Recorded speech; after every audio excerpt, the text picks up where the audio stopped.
All right, so it's 3 a.m. I stayed up to watch the new Hellraiser movie that streams exclusively to Hulu. It premiered tonight at midnight. Well, this morning, so I'm tired. This movie was done by the team who did The Night House, which I thought was a pretty cool movie. This movie has this new Hellraiser movie has a lot in common with that.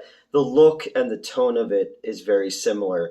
The original story for this was conceived by David Goyer from the Chris Nolan Dark Knight movies and the Blade movies and uh, Demonic Toys vs. Puppet Master. I think he wrote that one for Charles Band. Um, so this is, I'm not going to do any spoilers. This is the third best Hellraiser movie, I think. But that's not saying much because everything from part three on, with the exception of the one that Scott Derrickson did, the guy who did Black Phone this year and Doctor Strange and stuff like that. Uh, Expectations for this series are fucking lower than dinosaur bones because most of them when they went straight to video were not conceived as Hellraiser movies. They had nothing to do with Barker's work. They were just scripts that were rewritten to have the puzzle box in them and Pinhead in them, and then Doug Bradley, who played Pinhead, went away, and they got other people, and they tried to expand the mythology of the puzzle box and the lament configuration by bringing in like the fucking the Hell Auditor and shit like that. And one of them was like a found footage movie, and yeah, so this one is a complete reboot. Your Cenobite this time is the Hell Priest. Their Pinhead is a woman. And I saw a lot of dudes getting super pissed off about that online or about the homoerotic undertones. And I'm like, well, you've clearly never seen anything by Clive Barker then, because you don't understand that masochism and homoeroticism are like a staple of Homeboy's work. Um, I liked the look of the Cenobites in this movie, but they also felt less like Hellraiser and more like the McFarlane Twisted Soul action figures. I like they did away with the leather outfits and they went with more of like a flayed skin look. So it's almost like their clothes are their bodies that have been kind of ripped up and reconfigured and whatnot. They added a lot to the mythology of the box as well. By each kill is essentially a different configuration, moving towards the lament configuration and audience with God, which I thought was a great line and comes from the Books of Blood series. When I was in middle school and high school, I was like super into Clive Barker. Again, the Books of Blood, the Hellbound Heart, the Theft of Always, stuff like that. Film wise, I think the first movie is brilliant. And this movie, the new movie, has a lot of musical cues and sound cues from the original movie. Some lines from the original that come into this one as well, and they're not groany because you're not waiting for them to go like we have such sights to show you or anything like that. This one revolves around a junkie who is trying to get her life straight, and she lives with her brother and his boyfriend, and the junkie's boyfriend basically is like, I know this place where we can rob because it's this huge abandoned warehouse that apparently this rich guy's shit is stored in. So in the beginning, it almost has like a Don't Breathe vibe to it, the Fede Alvarez movie with the blind guy in the house that they're robbing. And when it's moving along in that view, in that way, it works pretty well. It's, every time the puzzle box is touched, it cuts someone, and then that person becomes marked. And the Cenobites are a little overlit in this, I think, because when they show up much earlier than they do in the '87 version, and the characters in this one are no Frank, no Kirsty. They're not. They don't have that same kind of vibe as the original one. But I still think it's well done. Very well shot. I thought the makeup was really good, but it's a little overshown in parts. But I thought that their new Hellraiser or their new Pinhead is pretty solid, but it's not Doug Bradley.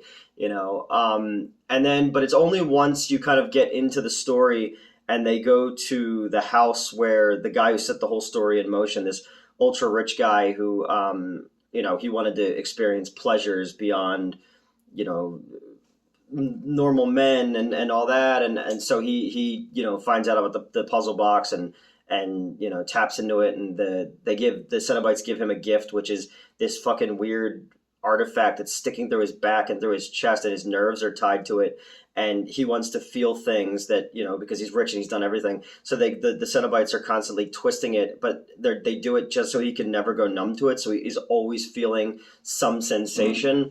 I thought that was a really cool idea.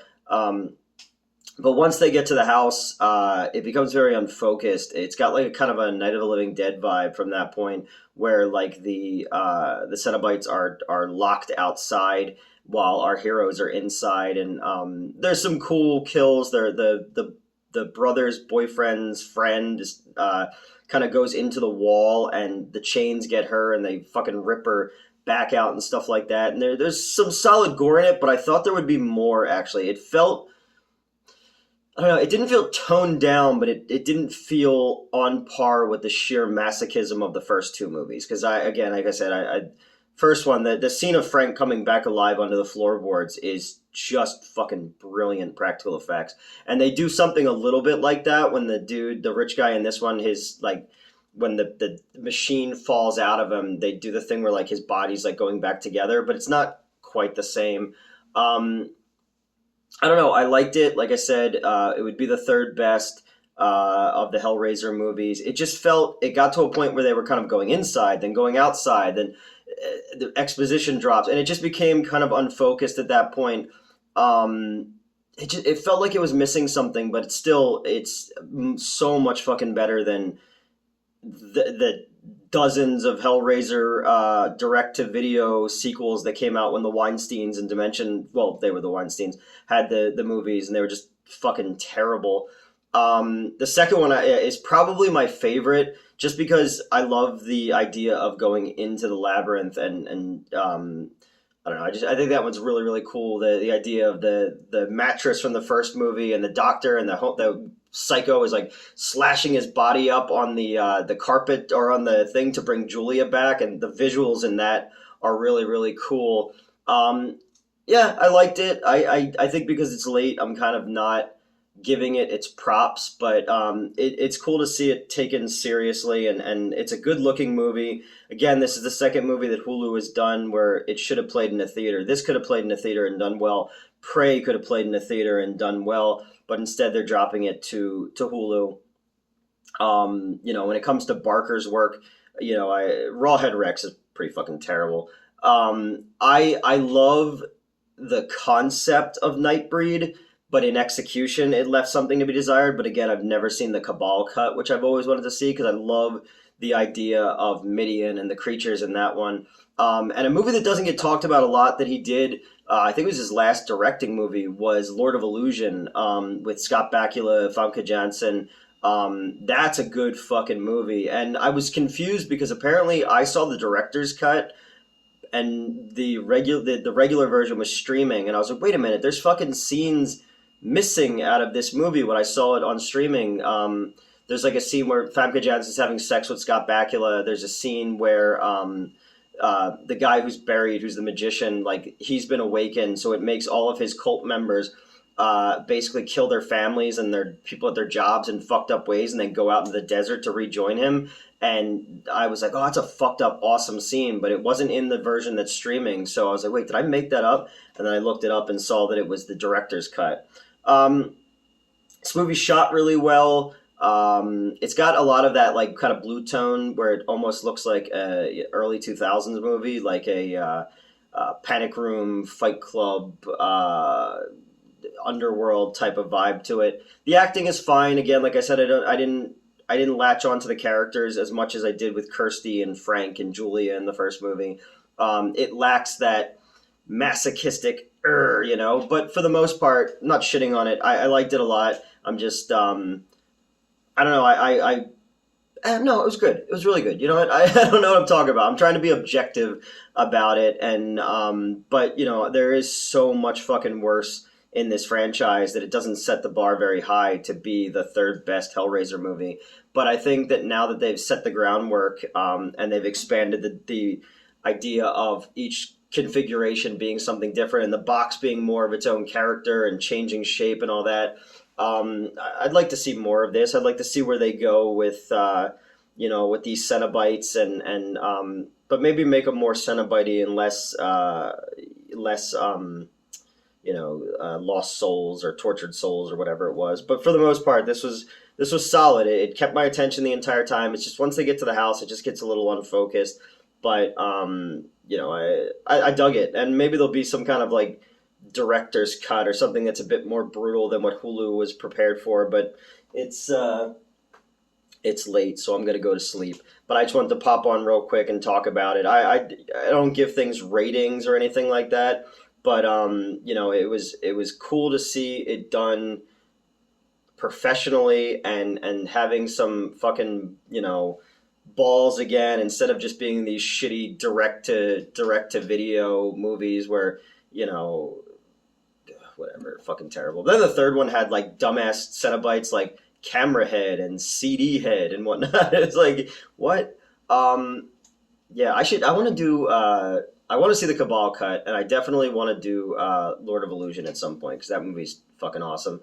But I've also read all the comics they've done over the years of Hellraiser and stuff. Bloodline could have been cool, but the studio fucked it all up, so it just became like the Pinhead in Space movie. But there was a lot of really cool ideas there, and there's also I've watched all these videos on YouTube about what the movie was supposed to be and what they shot. Yeah, Adam Scott from like Parks and Rec is in that one. Superman, Henry Cavill is in the one where with Lance Hendrickson, where it's like everyone's playing this online game that looks like shit, and they go to a rave, and it's like really terrible. The one that Scott Derrickson did brought Kirsty back again, and it had like the fucking dude from those like Allstate commercials or whatever. He's like, I'm a hurricane, and he used to be Liz Lemon's boyfriend on 30 Rock, and he was in the first season or first two seasons maybe of Special Victims Unit. I'm just rambling now. Hellraiser on Hulu. I'd say check it out. Solid. It was pretty solid. It was like I said, third best of the Hellraiser movies. But there was just little things about it where it had a really cool momentum and a really cool angle that it started with. Again, like the Don't Breathe angle with the robbery, and then there's twists towards the end of it and stuff. But I don't know. I liked it. It's been a good year for horror so far. I'm never gonna see any of the everybody's like, oh, there's a new Jeepers Creepers movie. I've never seen the other two because even though the fucking pedophile dude who made the first two isn't involved in this one or the first three, I don't know. He'll still get money for it because it's his intellectual property. So fuck that movie. But everything else this year has been really, really solid. Yeah, that's it. I'm gonna go get back in bed now and go to sleep. But let me know what you thought of the new Hellraiser movie, and that's it. Yeah, see ya.